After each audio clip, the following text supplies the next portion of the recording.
Você tá sabendo que aqui na fazenda o serviço é bruto? Eu sou vaqueiro, vivo disso, e meu pai era vaqueiro antes de mim. A gente entende do mato, do gado e das mudanças da lua. Mas o que aconteceu quando o Zé chegou? Isso aí desafiou tudo que a gente já tinha visto ou ouvido. Precisávamos de um peão forte, e o Zé era isso e muito mais. Calado, troncudo, parecia feito para labuta. De dia, ele era um exemplar. Capinava mais que 3 homens, consertava cerca, manejava o gado com uma calma impressionante. A gente pensava, achamos um tesouro nesse homem. Ele comia pouco, não bebia e não tinha conversa fiada. Mas aí vinha a noite e a escuridão trazia o dilema. Assim que o sol começava a beijar o horizonte, o Zé sumia.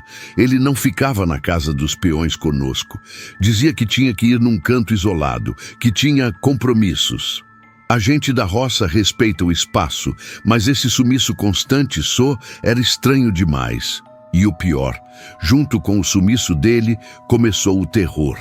Primeiro foi um bode, depois 3 ovelhas.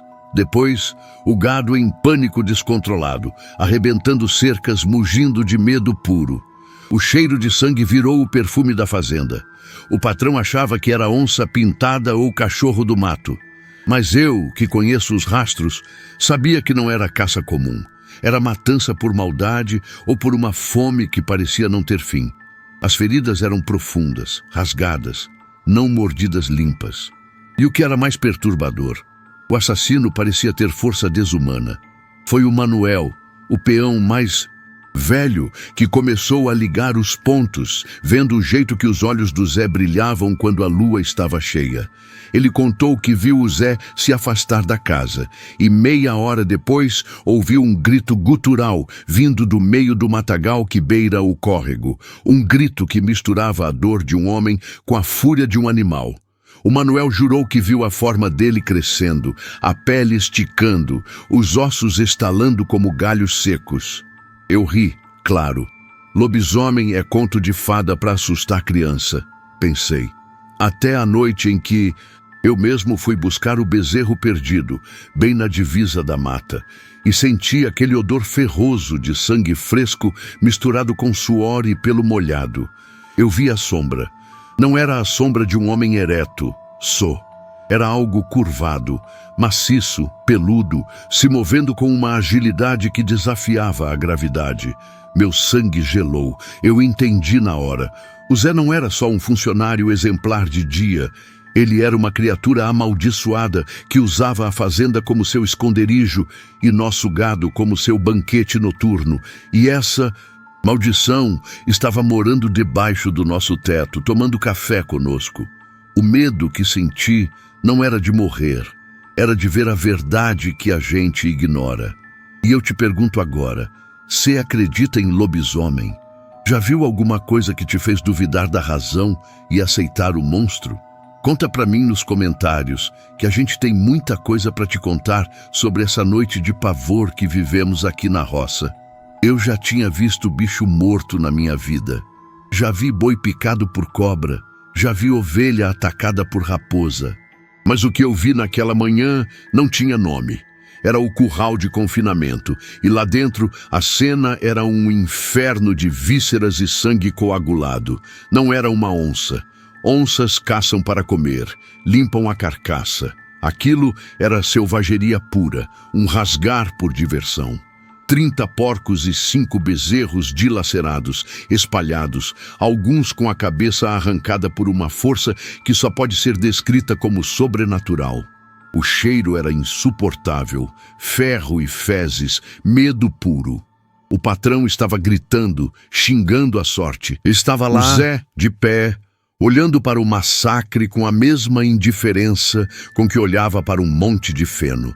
Mas tinha algo estranho nele. Seus olhos estavam fundos, injetados de vermelho, e ele parecia exausto, como se tivesse passado a noite inteira correndo uma maratona debaixo de peso. Ele se ofereceu para limpar o estrago, e o jeito que ele manejava os pedaços era profissional demais. Aquilo me acendeu uma luz fria na cabeça. O Zé sumia ao anoitecer. Os ataques eram noturnos. Zé parecia cansado de manhã, mas limpo. Eu decidi. Não ia dormir naquela noite. Ia descobrir se o homem era só um trabalhador esquisito ou se ele era o diabo que estávamos alimentando. Eu me escondi no velho silo de grãos, que ficava bem de frente para o barracão onde o Zé guardava suas poucas coisas. A lua cheia ainda não tinha vindo, mas a noite estava escura e pesada, cheia de ruídos que eu nunca tinha notado antes. O medo me fazia suar frio. Eu estava vigiando a morte. A vigília começou tensa. Eu ouvia os outros peões roncando na casa grande, mas meu coração batia tão forte que eu achei que ia acordar a fazenda inteira. Eu senti o cheiro dele antes de vê-lo sair. Zé não cheirava a suor, mas a mato úmido e terra recém-revirada, um cheiro que grudava na pele. Ele saiu do barracão, carregando uma trouxa pequena, e olhou diretamente para o silo. Ele não me viu, mas o olhar dele varreu o esconderijo com uma precisão instintiva, como se soubesse que estava sendo observado. Ele caminhou para a borda da floresta, e eu senti um arrepio. Não era um andar de homem cansado, era um andar apressado, ansioso. Eu o vi entrar na sombra espessa das árvores. Eu esperei. 30 segundos de silêncio absoluto. Depois, o som começou. Não era alto, mas era inconfundível. O som de tecido sendo rasgado com violência, como se um animal enorme estivesse tentando sair de dentro de uma camisa justa. Eu apertei os olhos e tentei ver através da escuridão. Então, veio o primeiro grunhido. Um som rouco, cavernoso, que parecia feito de garganta de pedra e frustração. Eu estava lá tremendo, ouvindo o meu colega de trabalho se despedaçar e se transformar em algo que devia existir só nos pesadelos mais terríveis que a humanidade já concebeu. Eu soube naquele instante que eu precisava sair dali, mas meu corpo estava pregado no chão de concreto do silo, paralisado pelo terror absoluto. O cheiro de sangue que eu senti de manhã era o cheiro do banquete que estava para começar. E eu era o único espectador forçado a assistir ao show de horror que o Zé dava todas as noites. A transformação completa de um homem em um predador implacável. Eu não podia mais recuar. Eu estava no meio da história de terror mais real e assustadora que jamais seria contada. Eu tinha que ver para sobreviver, para entender a natureza exata do monstro que convivíamos. Eu fiquei imóvel no silo, o coração batendo no ritmo da transformação macabra que se desenrolava na mata. O som de ossos estalando era inconfundível. Não eram ossos, quebrando, mas crescendo, se realocando sob a pele. Eu podia imaginar a mandíbula se alongando, os dentes se afiando, as unhas virando garras grossas e escuras. O grunhido se intensificou, virando um berro estrangulado, uma mistura de dor e excitação animalesca. Eu tapei a boca para não gritar junto, sentindo o gosto metálico da adrenalina na minha língua. Olhei para a escuridão e vi a mudança na paisagem. Onde havia entrado um homem, agora havia uma silhueta que ultrapassava 2 metros de altura, densa, coberta de pelo escuro. O som de pisadas pesadas começou a varrer o chão da floresta. Não era um trotar, mas um caminhar poderoso, sem pressa, mas cheio de intenção. O predador estava pronto. Eu sabia que ele não ia longe. Os ataques sempre ocorriam na nossa propriedade, onde havia alimento fácil. Eu me arrastei para fora do silo, tentando fazer o mínimo de barulho possível, e me esgueirei para trás da velha pocilga de cimento, de onde eu tinha uma visão parcial dos pastos mais próximos. A lua estava escondida, mas a luz das estrelas refletia nas poças de água, e eu usei essa pouca luz para buscar a criatura. Demorou 1 minuto, mas então eu vi. Era colossal. Andava em 2 patas, mas a postura era curvada, os braços longos terminando em mãos que pareciam pás, capazes de esmagar uma cabeça de boi com facilidade. A cabeça era canina, Mas os olhos... os olhos. Eles brilhavam vermelhos, não por reflexo, mas por fogo interno. Era o Zé, mas não era mais o Zé. Encarnado. Eu vi a criatura cheirar o ar e a cabeça girou lentamente na direção do curral principal, onde estavam os touros mais valiosos. Ela se moveu com uma velocidade espantosa. Eu não podia deixar aquilo acontecer. Não só pelos touros, mas porque o barulho ia acordar o restante dos peões, e eles iriam diretamente para a matança. Minha perna se moveu antes que meu cérebro processasse a ordem. Eu comecei a correr, não para avisar, mas para tentar criar uma distração, para desviar o monstro para longe das casas. Eu corri pela trilha de cascalho, tentando ser rápido e silencioso. O vento carregou o cheiro de suor e medo. Eu parei de repente, escondido atrás de um trator estacionado, e esperei. O som da criatura parou. Ela tinha me ouvido. Eu podia sentir o olhar dela cravado nas minhas costas, mesmo na escuridão. O silêncio que se seguiu era pior que qualquer uivo. Era a inteligência do Zé misturada à paciência brutal da fera. Eu ouvi um rosnado baixo, profundo, que vibrou no ar e fez o chão tremer levemente. Ela sabia onde eu estava e estava decidindo se ia me caçar primeiro ou se ia atrás do banquete fácil. Eu rezei para que a fome vencesse a curiosidade. Segundos depois, ouvi o estrondo. O monstro tinha decidido pelo gado. E o horror estava prestes a começar no curral principal. E eu era o único a saber que o Zé era a causa de tudo. A maldição que nos consumia lentamente. O rosnado baixo foi substituído pelo som mais aterrorizante que já ouvi na vida. O uivo. Não era um uivo melancólico de lobo. Era um grito de guerra e triunfo, um som que rasgava o céu noturno e ecoava pelas montanhas como a própria voz do inferno. Era a libertação da fera, uma exaltação pura de poder e matança. O som fez meus ouvidos doerem e o sangue pulsar nas minhas veias. Eu podia sentir o pânico dos animais lá dentro do curral, um som misturado de mugidos altos e o estouro de madeira se quebrando. O monstro tinha chegado. Eu me forcei a sair de trás do trator. Eu tinha que ver o estrago para ter certeza de que não era um sonho ruim. Eu me aproximei da cerca, rastejando pela lama. Quando cheguei perto o suficiente para espiar por entre as ripas quebradas, a cena me paralisou novamente. Era caos absoluto. O lobisomem, o Zé, estava no meio do curral. A luz tênue da lua, que finalmente tinha rompido as nuvens, iluminava a cena o suficiente para que eu visse os detalhes. O pelo escuro e espesso, o focinho babando, o vapor quente saindo das narinas. A criatura estava de pé, sobre um dos touros, o maior do rebanho, e o estava rasgando com as garras, abrindo o peito do animal como se fosse papel. O touro não teve chance. Não houve luta. Apenas execução. O monstro se alimentava com uma voracidade que era grotesca de se testemunhar. Ele não mastigava, ele arrancava e engolia. O sangue jorrava e cobria seu pelo escuro, tornando-o ainda mais demoníaco.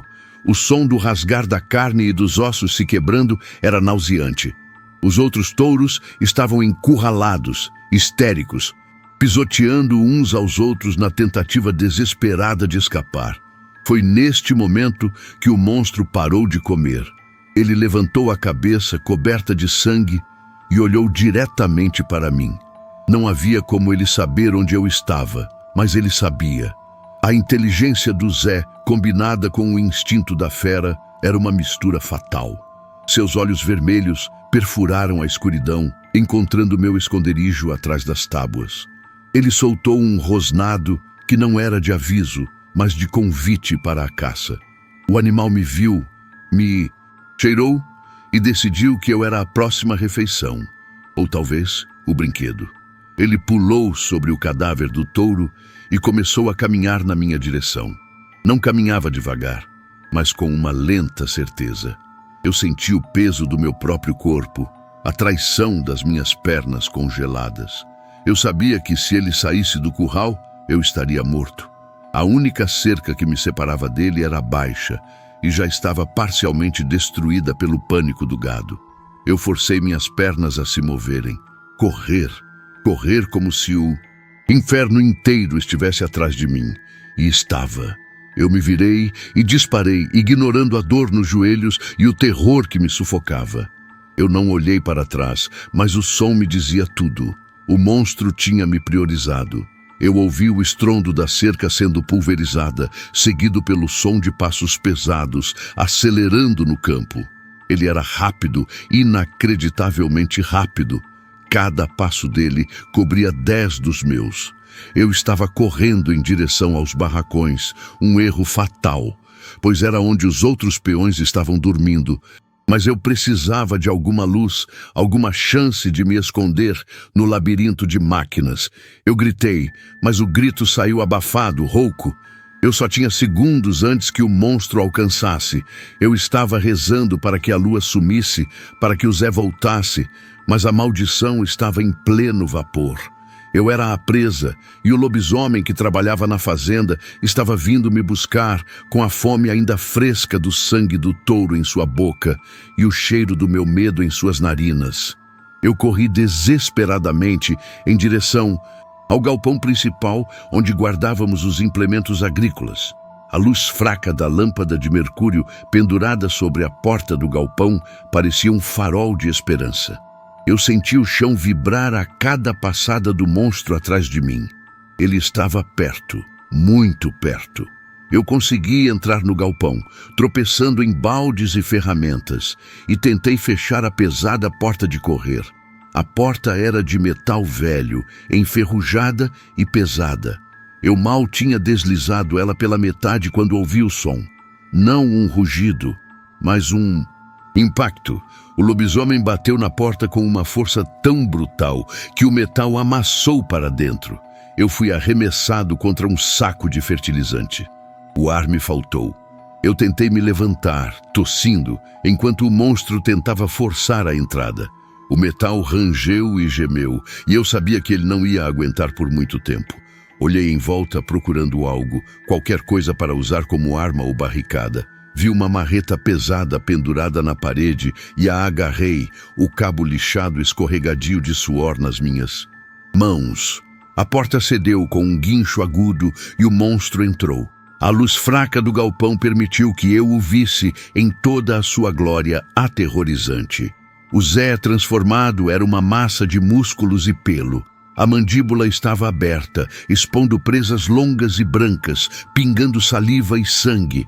O vapor condensado saía de seu corpo quente. E aqueles olhos vermelhos. Eles não eram os olhos de um animal raivoso, mas os olhos de um predador que estava saboreando a caça. Ele me viu e parou. Não correu, mas caminhou lentamente em minha direção, como se quisesse me dar tempo para absorver o medo. O cheiro dele era selvagem, úmido, misturado ao cobre do sangue. Ele levantou uma pata e eu vi as garras grossas e negras, capazes de perfurar aço.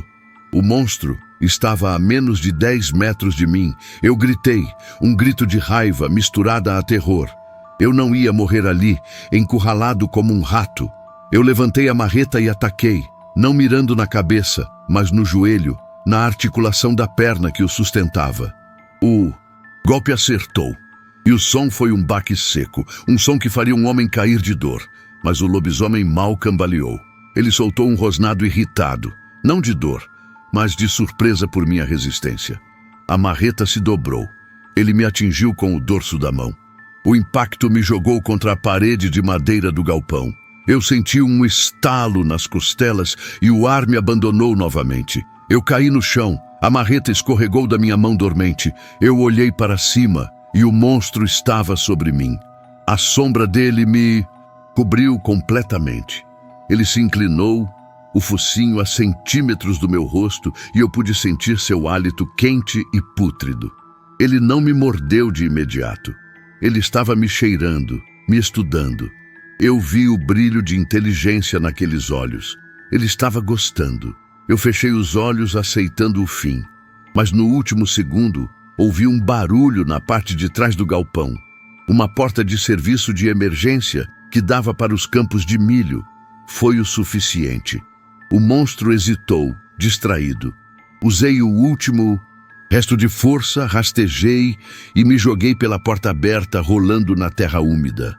Eu tinha escapado por um fio, mas agora eu estava no campo aberto e a caçada estava apenas começando. O monstro uivou de frustração e raiva, e eu soube que ele não descansaria até me encontrar. E desta vez ele estava furioso e pessoalmente ofendido pela minha fuga. Assim que pulei para fora do galpão, percebi meu erro. Eu estava nos fundos, e a única coisa que me separava do resto da fazenda era o vasto e denso campo de milho que se estendia por quase 1 quilômetro. Entrar no milharal era trocar a luz e o concreto por um labirinto de escuridão e som. Mas eu não tinha escolha. Eu ouvi o estrondo do lobisomem pulando a janela do galpão. O som de seus pés gigantescos atingindo a terra me impulsionou. Eu mergulhei no milharal, as hastes duras me chicoteando o rosto. A escuridão ali era quase total, e o cheiro de terra, milho e orvalho era opressor. Eu não conseguia ver nada além de sombras dançantes, mas podia ouvir o monstro. Ele não estava correndo cegamente, ele estava me rastreando. Eu ouvia os farejos profundos, seguidos pelo som de talos de milho sendo quebrados, um rastro destrutivo que vinha em minha direção. A criatura estava seguindo meu cheiro e o barulho que eu fazia. Tentei parar de respirar, me abaixando o máximo possível, rastejando entre as fileiras apertadas. Eu estava ferido, minha costela latejava a cada movimento, mas a adrenalina me empurrava para frente. O silêncio era vital, mas impossível. O milharal parecia amplificar cada pequeno ruído. O monstro estava jogando comigo. Eu ouvi ele parar, a menos de 50 metros de mim. Ele soltou um rosnado baixo, como se estivesse me chamando. Depois, ele começou a caminhar de lado, perpendicular à minha rota de fuga, tentando me encurralar. Eu podia ouvir o arrastar dos talos de milho em seu pelo. Ele estava se divertindo com o jogo. Eu rastejei mais rápido, ignorando a dor. De repente, a caçada parou. O monstro soltou um uivo seco e cortante, um som de frustração pura. Eu me encolhi, esperando o ataque, mas ele não veio. Em vez disso, ouvi ele se afastar, voltando para o coração da fazenda. Por quê? Ele estava me perseguindo com tanto afinco. Eu me arrisquei a olhar para fora do milharal, e então eu entendi. O som do meu desespero tinha alertado outro peão, o Joaquim, que estava vindo da casa principal com uma lanterna na mão, confuso pelos barulhos. Joaquim, o bom e velho Joaquim, estava indo direto para a zona de caça, pensando que era um bicho-papão ou ladrão de gado. O lobisomem tinha voltado para a presa mais fácil e menos consciente do perigo. Eu tentei gritar para Joaquim para que ele voltasse, mas minha voz falhou, rouca pelo terror. O monstro se moveu rapidamente e eu ouvi o som do ataque. Não foi um grito de dor, mas um grito de surpresa, um som abafado seguido por um baque pesado. Silêncio. Eu sabia. Joaquim estava morto. O lobisomem tinha se alimentado novamente e eu era o único sobrevivente do massacre. Eu sabia que a criatura voltaria para mim assim que terminasse. A pausa me deu apenas alguns minutos de vida.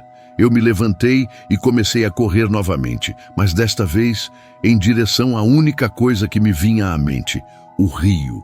A água era a única coisa que podia quebrar o cheiro do meu rastro.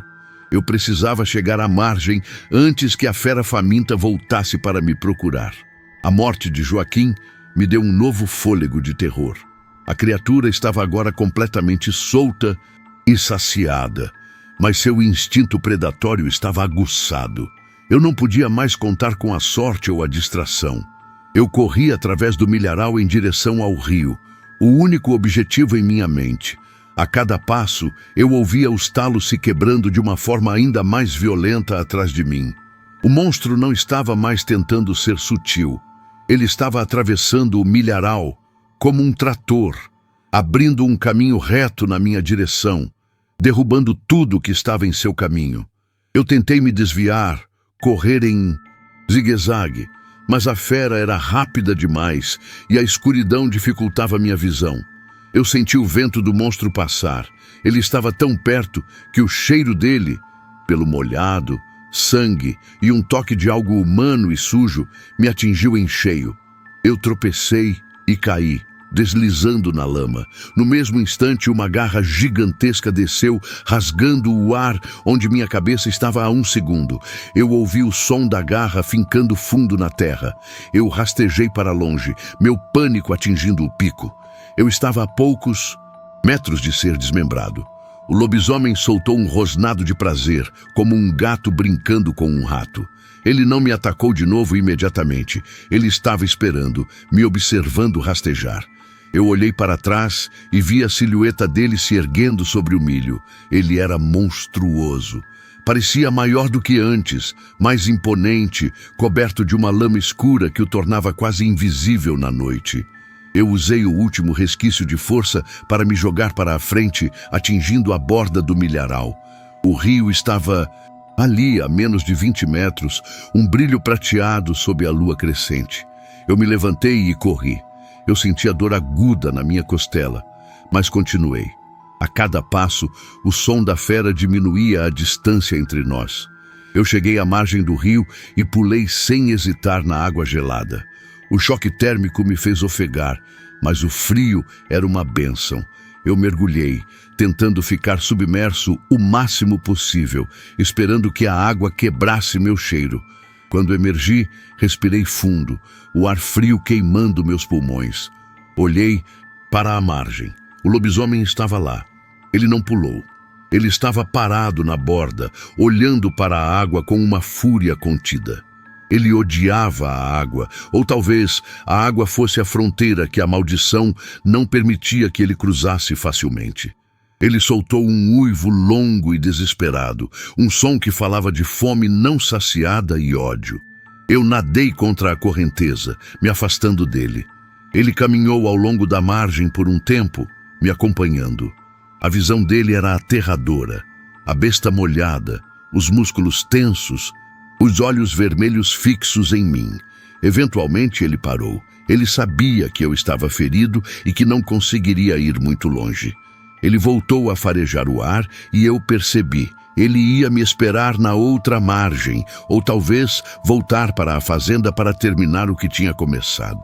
Eu nadei até a outra margem, a quilômetros de distância das casas, e rastejei para fora, exausto, tremendo de frio e terror.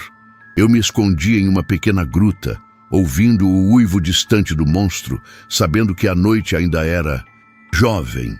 E Kizé estava por perto, esperando que eu cometesse o erro de retornar. A gruta era fria e cheirava a musgo e terra. Eu estava encharcado e ferido. A dor na minha costela era excruciante e eu sabia que algo estava quebrado. Mas eu estava vivo e o lobisomem estava do outro lado do rio, uivando de frustração. O som dele era um lembrete constante de que o perigo não tinha passado. Eu podia ouvir os ruídos da caçada do outro lado, o som de gado em pânico e a fúria da criatura. Ele estava voltando para a fazenda, sem dúvida. Eu tinha me salvado, mas a um custo terrível. Agora, a fazenda inteira estava sob ataque, e eu era o único que sabia o que estava acontecendo, mas estava impotente para ajudar. Eu fiquei na gruta, esperando pela luz do dia. Cada minuto parecia uma hora. Eu imaginava o que estava acontecendo lá. O gado sendo rasgado, talvez outros peões sendo acordados pelo terror e encontrando o mesmo fim que Joaquim. O uivo final da noite foi diferente. Não era mais fúria, mas uma espécie de cansaço. Um som que misturava exaustão e satisfação. E depois, o silêncio. O silêncio da manhã é sempre o mais assustador na roça, pois significa que a escuridão fez seu trabalho e recuou, deixando para trás apenas a evidência do horror. Com o primeiro raio de luz tênue, eu saí da gruta. Eu estava a quilômetros de casa.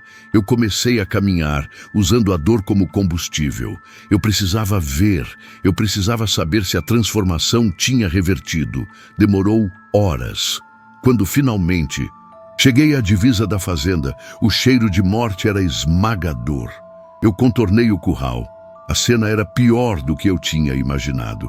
Havia carcaças por toda a parte e o sangue tinha transformado a terra em lamaçal vermelho escuro. O patrão e os outros peões estavam lá, pálidos, olhando para a carnificina. Eles ainda pensavam em onças, mas a destruição era muito grande para ser explicada pela fauna local. E então eu o vi. Zé estava lá, agachado, examinando o rastro. Ele usava a mesma roupa da noite anterior, mas agora estava limpa. Ele parecia cansado, sim, com olheiras profundas, mas era o Zé, o homem. Ele se levantou e olhou para mim. Eu estava sujo, sangrando, com a roupa rasgada, e ele me deu um sorriso de alívio, um sorriso completamente humano. Ele perguntou: "Onde você se meteu, só? Perdemos a noite toda com esse inferno." Mas em seus olhos, no fundo, havia um brilho. Não era o vermelho da fera, mas o brilho de alguém que sabe um segredo terrível. Eu percebi que Zé não se lembrava de nada, ou talvez se lembrava de tudo, mas estava fingindo. Eu olhei para a mão dele. Nada. Sem pelos, sem garras. Apenas calos de trabalho. Mas então eu vi um pedacinho minúsculo de pelo escuro, quase invisível, grudado no colarinho de sua camisa limpa, e a mancha de sangue na ponta de sua unha. Eu soube que ele era a fera. Eu estava face a face com o assassino que tinha matado Joaquim e destruído a fazenda, e ele estava me oferecendo um café. Eu tinha sobrevivido à noite, mas a maldição ainda estava viva e trabalhando ao meu lado, esperando a próxima lua. Eu caminhei para junto dos peões, forçando um semblante de choque e descrença. Eu contei uma história vaga sobre ter me perdido na mata e encontrado a carnificina ao voltar. Ninguém questionou meus ferimentos, atribuindo-os à queda. Eu não podia dizer a verdade. Como eu diria que o Zé, o trabalhador exemplar que estava ali, com a enxada na mão, tomando um chimarrão, era o monstro que tinha feito tudo aquilo? Quem acreditaria? Eu seria taxado de louco, talvez expulso. Pior, eu temia o que Zé faria se soubesse que eu tinha testemunhado sua transformação. Eu sabia que a inteligência da fera morava dentro dele e que mesmo o Zé humano era capaz de instinto de autopreservação. O meu segredo era a minha única proteção. Eu aceitei o café que ele me ofereceu. O contato de nossos dedos foi breve e eu senti um calafrio percorrer meu corpo, imaginando aquela mesma mão, coberta de pelo e sangue, tentando me agarrar no milharal. Ele sorriu e eu sorri de volta, um sorriso de terror e cumplicidade forçada. Eu estava agora ligado ao meu caçador. A sobrevivência se transformou em uma vigilância constante. Eu tinha que observar cada movimento dele, cada mudança no tempo, cada fase da lua. Eu tinha que saber quando o Zé voltaria a sumir e quando o monstro voltaria a emergir. A vida na fazenda virou um inferno psicológico. Eu não podia dormir, não podia relaxar. A cada entardecer, eu sentia a tensão crescer, esperando o rosnado que confirmaria que meu colega de trabalho tinha se transformado novamente no meu predador. A maldição não estava só no Zé. Ela se espalhou por toda a fazenda, infectando a nossa paz e nos forçando a conviver com o assassino. O horror não estava na matança, mas na normalidade imposta. No dia, ele era um homem. À noite, ele era o demônio que nos assombrava. E eu tinha que trabalhar ao lado dele, partilhar a mesma mesa, esperando que a próxima lua cheia não fosse a noite da minha morte. Eu sabia que era apenas uma questão de tempo até que o monstro percebesse que eu sabia seu segredo, ou que ele me caçasse com mais eficiência na próxima vez. O desfecho dessa história não seria feliz. Ou eu fugiria para sempre, ou eu teria que encontrar uma forma de parar o Zé. Uma única bala de prata era a única resposta. Mas como eu atiraria em um homem que me deu bom dia? A verdadeira agonia era saber que a bondade do dia escondia a selvageria da noite. E o pior, o Zé estava vindo na minha direção, me dando tapinhas no ombro, dizendo para eu descansar, que o trabalho era duro. Eu senti o peso da mão dele, lembrando da garra. Eu vivi o suficiente para saber que o monstro que eu temia era aquele que sorria para mim.